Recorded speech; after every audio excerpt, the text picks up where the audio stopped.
Πολύ ευχαριστούμε για την τιμία πρόσκλησή σας να έρθουμε εδώ πέρα στον ανέγερση Ιερό Ναό του Αγίου Γρηγορίου του Παλαμά. Μας εξίσου φέτος, αδελφοί μας, να εορτάσουμε μια ωραία Κυριακή, την Κυριακή της Σταυροπροσκυνήσεως. Ομοιάζει με την ημέρα της υψώσεως του Τίμιου Σταυρού, αλλά το τελετουργικό που ακολουθεί η Αγία μας Εκκλησία είναι εντελώς διαφορετικό. Δεν υψώνεται ο Τίμιος Σταυρός, αλλά προσκυνείται προς αγιασμό και προς ενίσχυση αυτών που αγωνίζονται αυτήν την ευλογημένη περίοδο που διανύουμε της Μεγάλης Τεσσαρακοστής. 5.000 χρόνια πριν από τη Σταύρωση του Χριστού περίπου, δηλαδή από δημιουργίας του κόσμου, από την πλάση του Αδάμ και της Εύας, έχουμε την προτύπωση του Τιμίου Σταυρού. Διότι στην Παλαιά Διαθήκη ο Τίμιος Σταυρός προτυπώνεται, προδιαγράφεται, προφητεύεται. Με ποιον τρόπο δηλαδή? Το ξύλο της ζωής που βρισκόταν στο μέσον του Παραδείσου, έτσι είναι μια προεικόνηση του Τιμίου και Ζωοποιού Σταυρού, που και ο Σταυρός του Χριστού στο μέσον του Γολγοθά, στο μέσον του Ναού, στο μέσον του Παραδείσου ευρίσκεται και είναι το ξύλο της ζωής, που από ξύλο κατάρας έγινε ξύλο ζωής και αθανασίας. Αργότερα, μετά την εξορία του Αδάμ και της Εύας, βλέπουμε ότι σιγά σιγά το σχέδιο της Θείας Οικονομίας ο ίδιος ο Θεός, ας πούμε, επέλεξε με τον τρόπο με τον οποίο θα σώσει τον άνθρωπο. Βλέπουμε τα 3 κλαδιά που κληρονόμησε, έτσι, που τα είχε ο Αβραάμ και τα κληρονόμησε ο ανιψιός του ο Λώτ, που για να το συγχωρέσει ο Θεός, διότι μετά την καύση των Σοδόμων και των Γομόρων επήρε αυτά τα 3 κλαδιά, τα είχε μαζί του, τα μόνα που σώθηκαν, αυτός και οι 3 του κόρες. Και οι κόρες, μη έχοντας εμπιστοσύνη στο σχέδιο της Θείας Οικονομίας, τον εκοίμησαν για να αφήσουν διαδοχή, και αφότου συνήλθε ο Λώτ, έκλαψε πικρά και ζήτησε από τον Θεό να τον συγχωρέσει. Και του είπε ο Θεός: θα φυτεύσεις τα 3 ξερά κλαδιά και θα παίρνεις νερό από τον Ιορδάνη τον ποταμό και θα πηγαίνεις να το ποτίζεις. Εάν όμως την διαδρομή σου ζητήσει κάποιος να του δώσεις, με προθυμία, με ευχαρίστηση θα βγάλεις και να του δώσεις νερό, αλλά θα το αδειάσεις, θα πας ξανά πίσω, θα το γεμίσεις και ξανά θα προσπαθήσεις να πας να το ποτίσεις. Δεν κατάφερε ούτε μία φορά να το ποτίσει. 40 ολόκληρα χρόνια, και το 40ο μόνο μια φορά το πότισε στο τέλος και έδωσε βλαστό, έδωσε πρασινάδα. Και τότε κατάλαβε ο Λώτ ότι ο Θεός τον συγχώρησε για αυτή την αμαρτία, όχι την δική του, αλλά δια της κόρης του. Και έτσι έχουμε το τρισύνθετο ξύλο. Τα ραβδιά βλαστήσανε, μεγαλώσανε και έγινε ένας κορμός με 3 παραφιάδες, με 3 διαφορετικά δέντρα. Αυτό το θεωρήσανε, ερχόμαστε στα μετέπειτα χρόνια, στην δημιουργία του ναού του Σολομώντος, και οι Εβραίοι το θεωρήσανε ευλογημένο ξύλο αυτό να το χρησιμοποιήσουν για την κατασκευή του ναού, και εκεί μέσα θα φυλάγανε την κυβωτό της Διαθήκης. το κόψανε και πηγαίναν να το τοποθετήσουνε. Πουθενά δεν τέριαζε. Το μετρούσαν από εδώ, πήγαν να το βάλουν εκεί πέρα με μεγάλο. Το ξαναμετρούσαν από εδώ, το κόβαν από εδώ, το κόβαν από εκεί, πάλι δεν τέριαζε. Και με τα πολλά το θεωρήσανε καταραμένο, το πετάξανε στην άκρη και το είχαν εκεί πέρα να το βλέπουνε και να το μικτηρίζονται. Ερχόμαστε στην εκπλήρωση του σχεδίου της Θείας Οικονομίας με την γέννηση του Χριστού μας, με τον Ευαγγελισμό πρώτα απ' όλα, που σήμερα με το παλαιό ημερολόγιο, να ξέρουμε και να γνωρίζουμε, είναι η εορτή του Ευαγγελισμού της Παναγίας μας. Στο Άγιον Όρος σήμερα εορτάζουν τον Ευαγγελισμό. Με τη γέννηση, με την βάπτιση του Κυρίου μας στον Ιορδάνη τον ποταμό, με την διδασκαλία Του που όργωσε όλο το Ισραήλ μαζί με τους μαθητές Του, και ερχόμαστε στην εβδομάδα των παθών που σε λίγες εβδομάδες θα ζήσουμε κι εμείς, όπως πέρσι, όπως κάθε χρόνο, έτσι και φέτος.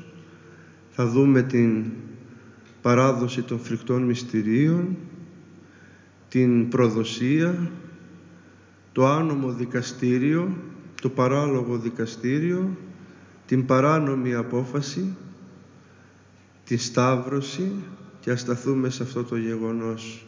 Διότι όταν βλέπουμε τον Τίμιο Σταυρό, ο νους μας, το είναι μας πηγαίνει σε αυτήν την ημέρα της Μεγάλης Παρασκευής, δηλαδή στη σταύρωση του Κυρίου μας. Ας πάμε στο τότε, στην εποχή του Κυρίου, για να κάνουν πιο επώδυνο το μαρτύριο του Χριστού, γιατί ξέρετε τότε στα μαρτύρια βρίσκαν τρόπους και ψάχναν τρόπους που το μαρτύριο να μην είναι ένα απλό μαρτύριο, σε αποκεφαλίζω και τελείωσες, αλλά να δεινοπαθήσεις ακόμα περισσότερο, να πονέσεις ακόμα περισσότερο, να βασανιστείς. Δηλαδή το σκοπός των μαρτυρίων ήταν ο βασανισμός και μετέπειτα έτσι η αφαίρεση της ζωής. Ο σκοπός ήταν ο βασανισμός, ο ανελαίητος βασανισμός, και αυτό το πετύχανε στη σταύρωση του Κυρίου, διότι αυτό το ξύλο, το τρισύνθετο ξύλο, είχε την ιδιότητα να αναπτύσσεται, να μικραίνει, να μακραίνει, να μικραίνει, έτσι, και όταν απλώθηκε επάνω ο Χριστός μας, έτσι, είχε αυτήν την ιδιότητα, είναι τον πιο επώδυνο το μαρτύριο και το να στέκεται όρθιος με τις πληγές Του, και για να τον ταπεινώσουν περισσότερο τον Χριστό χρησιμοποίησαν αυτό το ξύλο, αυτό που το θεωρούσαν καταραμένο ξύλο. Και ερχόμαστε εμείς οι συνεχιστές της Διαθήκης, της Νέας Διαθήκης, της Καινής Διαθήκης, και παίρνουμε αυτό το ξύλο της κατάρας, όπως λένε τα ευλογημένα τροπάρια των ακολουθιών του Τιμίου και Ζωοποιού Σταυρού, και της υψώσεως αλλά και της προσκυνήσεως, και έρχεται αυτό το ξύλο της κατάρας και γίνεται το ξύλο που μας εισάγει πάλι στον Παράδεισο. Μας ελευθερώνει από την αμαρτία και μας δείχνει τον τρόπο προς την Ανάσταση, προς την θέωση. Διότι εάν δεν προηγηθεί σταυρός, εάν δεν προηγηθεί μαρτύριο, εάν δεν προηγηθεί κόπος, πόνος, δάκρυα, αγώνας, υδρότας, δεν έχουμε θέση δίπλα στον πρώτο που πέρασε αυτά τα δύσκολα τα πράγματα, στον Χριστό μας. Δεν έχουμε θέση στον Παράδεισο. Γι' αυτό πρέπει να περάσουμε από τον Σταυρό. Και αλίμονο στον άνθρωπο που δεν περνάει Σταυρό και δεν σηκώνει Σταυρό σε αυτήν τη ζωή.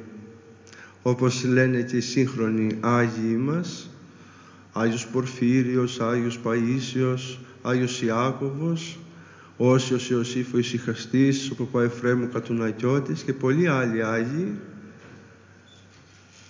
ότι εάν σηκώνεις σταυρό, να έχεις στο μυαλό σου ότι κάτι καλό συμβαίνει. Εάν περνάς δυσκολίες, κάτι καλό συμβαίνει. Είσαι σε καλό πνευματικό δρόμο. Εάν καλοπερνάς και δεν έχεις προβλήματα και δεν έχεις στεναχώριες και δεν έχεις μεγάλο σταυρό, μεγάλο βάσανο, τότε κάτι κακό συμβαίνει. Δεν βρίσκεσαι στο σωστό τον δρόμο, στον δρόμο που οδηγεί προς τον παράδεισο, αλλά στον φαρδί τον δρόμο που οδηγεί στο στόμα του διαβόλου, προς την άβυσσο της κολάσεως. Διότι θα έχετε δει έτσι μια λαϊκή ζωγραφική, μια παράσταση που έχει τους ανθρώπους γενικά, όχι μόνο τους χριστιανούς, που περπατάνε τον δρόμο της ζωής και έχει δύο δρόμους. Έχει μια στενή πορτίτσα και μικρή και με δυσκολία μπαίνουν από εκεί και έχει κανένα δυο, το πολύ 3 άτομα και έχει μια φαρδιά πύλη από δίπλα που έχει φαγοπότια, τραγούδια, καλοπέραση και από εκεί έχει πλήθος κόσμου και ανεβαίνουν και καταλήγουν σε ένα στόμα δράκοντα, στο στόμα του διαβόλου, στην κόλαση. Και αυτοί που είναι όμως στην δυσκολία εκεί πέρα και στον αγώνα, καταλήγουν στην αγκαλιά του Χριστού και βλέπουμε εκεί στη ζωγραφική, σε αυτή την παράσταση, να τους περιμένει στο τέλος του δρόμου ο Χριστός με ανοιχτά τα χέρια. Έτσι και εμείς σήμερα βλέπουμε τον Χριστό μας στο μέσο του ναού με ανοιχτά τα χέρια, με απλωμένα τα χέρια, να μας περιμένει, να τον πλησιάσουμε, να τον αγκαλιάσουμε, να τον προσκυνήσουμε και να τον ομολογήσουμε. Ο Χριστός πάντοτε σε αυτή τη στάση θα είναι. Ποτέ δεν θα κατεβάσει τα χέρια. Πάντοτε θα τα έχει ανοιχτά για τα παιδιά Του. Για τα παιδιά Του που είμαστε εμείς και όποιος θεωρεί τον εαυτό του παιδί του Χριστού. Και όπως ακούσαμε και στο Ευαγγέλιο, τι μας είπε ο Χριστός το πρωί? Όστις θέλει, ο πίσω μου ακολουθεί. Όποιος θέλει. Εγώ βρίσκομαι στο μέσον του ναού, φωνάζει σήμερα ο Χριστός. Βρίσκομαι με ανοιχτά τα χέρια, περιμένω. Μπορεί να έρθουν 10, 20, 50, 100 άνθρωποι. Μπορεί να έρθει και ένας. Ακόμα και ο ένας που θα έρθει θα είναι όφελος. Γιατί και βλέπω εδώ πέρα ακόμα και οι 20, οι 30, οι 10, οι 20 που βρισκόμαστε εδώ πέρα, είμαστε διότι ήρθαμε για τον Χριστό.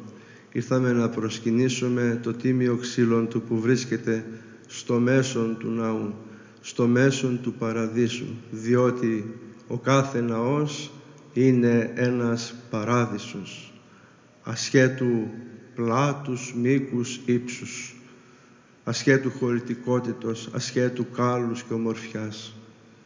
Ο κάθε ναός είναι παράδεισος, εφόσον έχει το Άγιο Θυσιαστήριο, από μόνος το κάθε ναός είναι παράδεισος.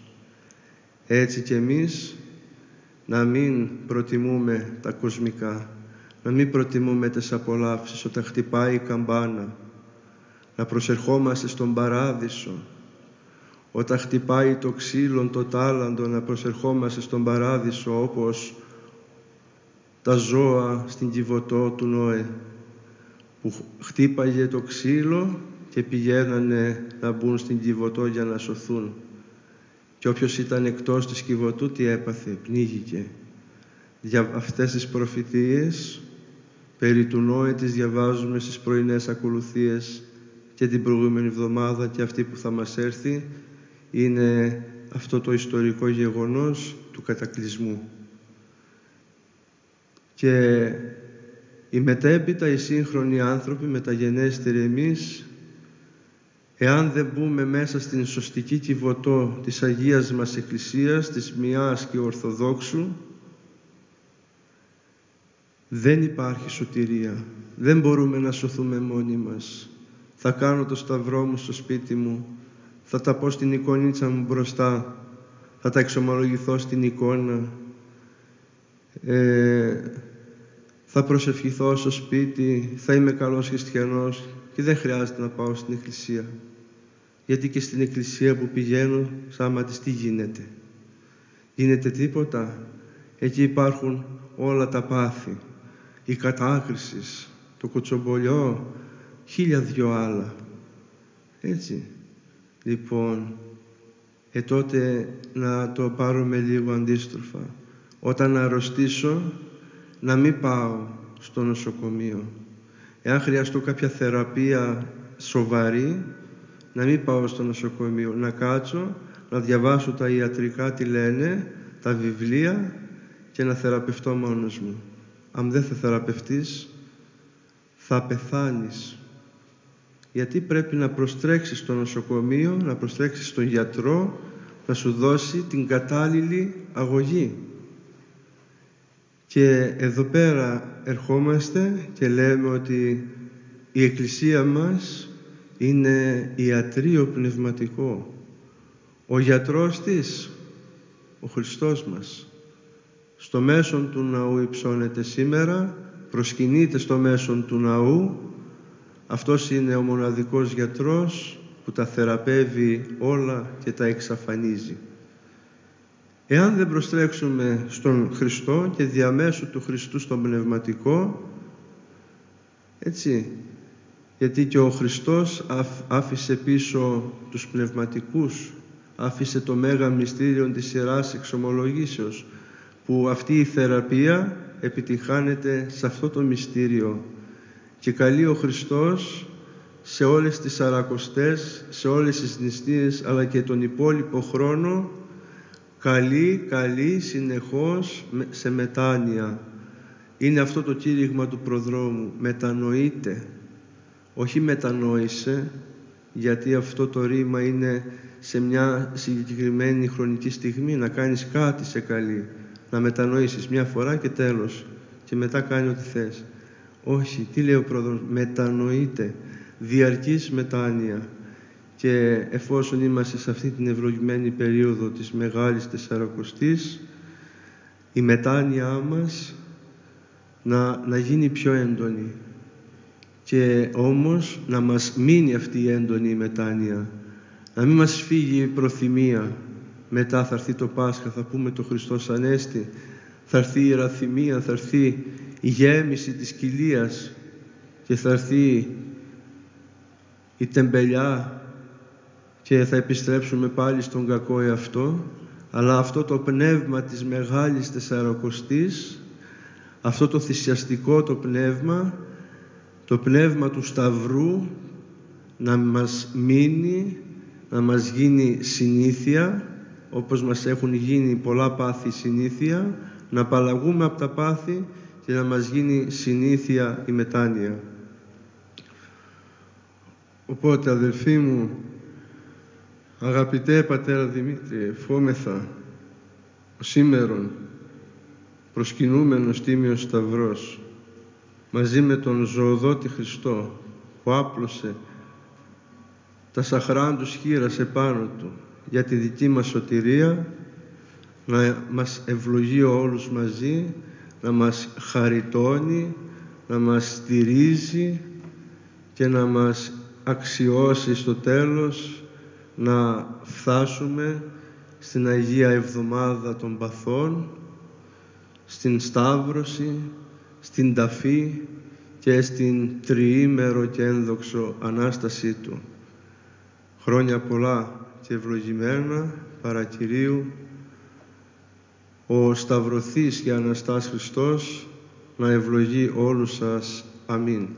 Και όπως ευχόμεθα από σήμερα και μπορούμε πλέον να το λέμε, καλή Ανάσταση.